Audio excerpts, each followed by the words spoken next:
உங்கள் எண்ணங்களுக்கு ஒரு சக்தி இருக்குது. இந்த ஈர்ப்பு விதியோட அடிப்படையும் உங்கள் எண்ணங்களுக்கு ஒரு சக்தி இருக்குது.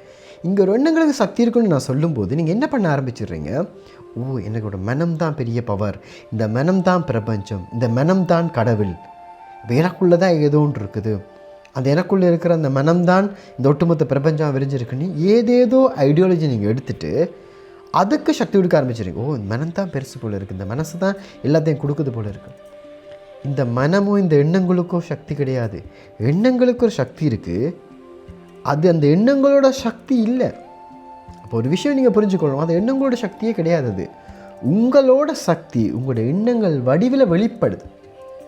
ஏன்னா உங்களோட முழு கவனம் உங்களோட எண்ணங்கள் இருக்கிறதால, ஏன்னா அது உருவாக்கப்படுது இல்லையா. எண்ணங்கள் நீங்கள் கிடையாது, மனம் நீங்கள் கிடையாது, இந்த உடல் நீங்கள் கிடையாது. இந்த உங்களோட இந்த உடலில் தங்கியிருக்கிற ஏதோ ஒரு சக்தி, அது ஸ்பிரிச்சுவலில் ஆத்மான்னு சொல்லலாம், இல்லைன்னா நான்ன்ற தன்மைன்னு சொல்லலாம். ஏதோ ஒன்று உங்களுக்குள்ளே ஏதோ ஒன்றா நீங்கள் இருக்கீங்க தானே. அது எதுன்னு டீப்பாக நம்ம ஒரு 3rd டே செஷனில் பார்த்துக்கொள்ளலாம். அதை நம்ம கிளாரிஃபை பண்ணி இதுதான் அதில் முழு கிளியராக ஒரு விஷயத்தை அங்கே நாங்கள் தெளிவுபடுத்திக்கும் போது இன்னும் எங்களுக்கு லோ ஆஃப் அட்ராக்ஷன் குயிக்காக ஒர்க் ஆக ஆரம்பிக்கும். ஏன்னா எங்களுக்கு முதலும் தெரியாமல் முடிவும் தெரியாமல் இந்த லோ ஆஃப் அட்ராக்ஷன் யூடியூப்பில் பார்த்துட்டு நம்ம அது இதுன்னு பயிற்சிகள் பண்ணும்போது தான் அது ஏனோ தான் ஒன்று ஒர்க் பண்ணுது, இல்லை ஒர்க் பண்ணால் போகுது. பட் உங்களுக்கு இந்த வேலை கரெக்டாக யூனிவர்ஸ்னால் என்னது, பிரபஞ்சம்னா என்னது, இந்த பிரபஞ்சம் எப்படி என் லைஃப்பில் ஒர்க் ஆகுது, இந்த மனம் எப்படி எனக்கு இயங்குது, இந்த மனதோட படிமுறைகள் என்னது, இதோட டைமென்ஷன் என்னது, இதுக்கு எனக்கு என்ன சம்பந்தம் என்று படிக்கும்போது உங்களுக்கு ஒர்க் ஆக ஆரம்பிக்கும். இல்லை எங்களோட இப்போ நான் இந்த உடலாக இருக்கேன், இந்த உடலைன்னு நான் நம்புகிறேன், ஆனால் இந்த பொடி நான் கிடையாது. ஓகேவா, இந்த பொடி ஏன் இந்த பொடி நான் இல்லைன்னு சொல்கிறேன், இது நம்ம காவிட்டு இருக்கிற ஒரு போட்டிருக்கிற உடுப்பு மாதிரி. இது மாதிரி நம்ம எகெயின் அண்ட் எகெயின் இங்கே பிறந்து வந்திருக்கோம். ஒரு 7 தடவை 10 தடவைலாம் இல்லை, லட்சம் தடவை கோடி தடவை இங்கே நீங்கள் பிறந்து வந்திருக்கீங்க. அப்போ எகெயின் அண்ட் எகெயின் பிறந்து இந்த கேமில் ஃபெயில் ஆனதுனால தான் திரும்பி நம்ம பிறந்து வந்திருக்குன்ற உண்மையை நம்ம தெரிஞ்சுக்கொள்ளணும்.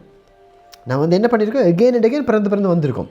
இப்போ முன்னாடி என்ன பண்ணோம், அதுக்கு முதல் பிறப்பில் என்ன பண்ணோம், என்னவாக இருந்தோன்னு அறிஞ்சு கொள்ள வேண்டியது எங்களுக்கு ஒரு பிரயோசனம் இல்லை. ஏன்னா இந்த மாதிரி ஒரு குப்பியான ஒரு லைஃப் தான் அங்கே எங்களுக்கு இருந்திருக்கு. இந்த லைஃப்பில் நம்ம எதுவும் ஆக்கப்பூர்வமாக எதுவும் பண்ணியிருந்தோன்னா நம்ம இந்த முறை வந்திருக்க மாட்டோம். வந்திருக்கோம்னாலே அது ஞானம் நீங்களோ ஏதோ ஒரு தப்பாக ஒன்று பண்ணினதால் தான் திரும்பி இங்கே வந்திருக்கோம் நம்ம. அப்போ இது எங்களோட உடல் சம்மந்தப்பட்டது. இது உடல், நான் இல்லை. இந்த மனம்ன்றது என் கூடயே இருந்துட்டு நான் பேசுகிற மாதிரியே ஒன்று பேசுது. இங்கே மனம்ன்றது வேறு, எண்ணங்கள்ன்றது வேறு.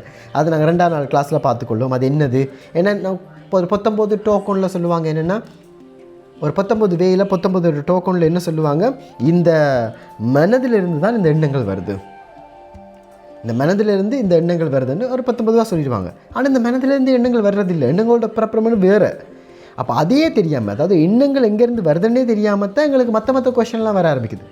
அதனால தான் யாராவது ஏதாவது கேள்விகள் கேட்கும், இந்த கேள்வி அர்த்தம் இல்லைன்னு நான் சொல்கிறது காரணமாக தான். ஏன்னா அந்த கேள்விகள் எங்களுக்கு அடிப்படையே நம்ம தெரியாமல் வர்ற கேள்விகள். அப்போ அதனால தான் அது குழம்பி போகுது எங்களுக்கு. அப்போ இங்கே இந்த எண்ணங்கள் எங்களுக்குள்ளே ஒர்க் பண்ணுற இந்த தாட் ப்ராசஸ் ஒரு சக்தி வாய்ந்ததாக இருக்குது, அது உண்மை தான். அதுக்கு ஒரு பவர் இருக்குது, அது நினைச்சா நடக்குது. நம்ம ஒரு பர்சனுக்கு சடனாக நினைக்கிறோம், இவன்ட்டு கோல் வந்தால் நல்லா இருக்குமேன்ட்டு டக்குன்னு பார்த்து அந்த கோல் கனெக்ட் ஆகுது, அவங்கள்ட்ட கோல் வருது.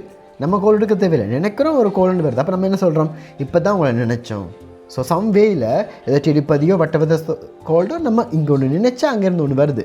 ஏதாவது சாப்பிட்ணுன்னு நினச்சிருப்போம், கொண்டு வர்றாங்க. ஒரு சின்ன வேலை அது ஒர்க் ஆகுது, இந்த மனதோட சக்தி ஒர்க் ஆகுது. ஆனால் இந்த எண்ணங்களுக்கு ஒரு சக்தியை நம்ம நினைக்கிறோம். அப்போ நினைக்கிறதால இது எண்ணங்களோட சக்தின்னு நினைக்கிறோம், அது எண்ணங்களோட சக்தி இல்லை, எங்களோட சக்தி. இந்த அந்த எங்கள்ன்றதே என்னன்றதை நம்ம இன்னும் பார்க்கல. பட் எங்களோட சக்தி தான் அந்த எண்ணங்கள் வடிவில் வெளிப்படுதுன்னு சொல்கிறோம். ஓகேவா, இப்போ எக்ஸாம்பிளுக்கு ஒரு காஞ்சு போன ஒரு 50 வருஷத்து மரம் ஒன்று இருக்குது, அது அப்படி சாகிற நிலையில் இருக்குது அந்த மரம். ஆனால் அந்த மரத்தில் ஒருத்தவங்க என்ன பண்ணுறாங்க, ஒரு குழந்தை பிறக்கணும் அப்படின்னு சொல்லி ஒரு தொட்டில் ஒன்று கட்டுறாங்க. இன்னொருத்தவங்க வேலை கிடைக்கணும்னு தேங்காய் உடைக்கிறாங்க. இன்னொருத்தவங்க பட்டு சாத்துறாங்க. ஒரு கொஞ்ச காலத்தில் இந்த மரத்தை சுற்றி எவெல்லாம் என்னென்ன நினச்சி சுற்றுறானோ அவ்வளோ நடக்கும். இங்கே என்ன மரத்துக்கு சக்தி இருக்குன்னு நினைக்கிறீங்களா?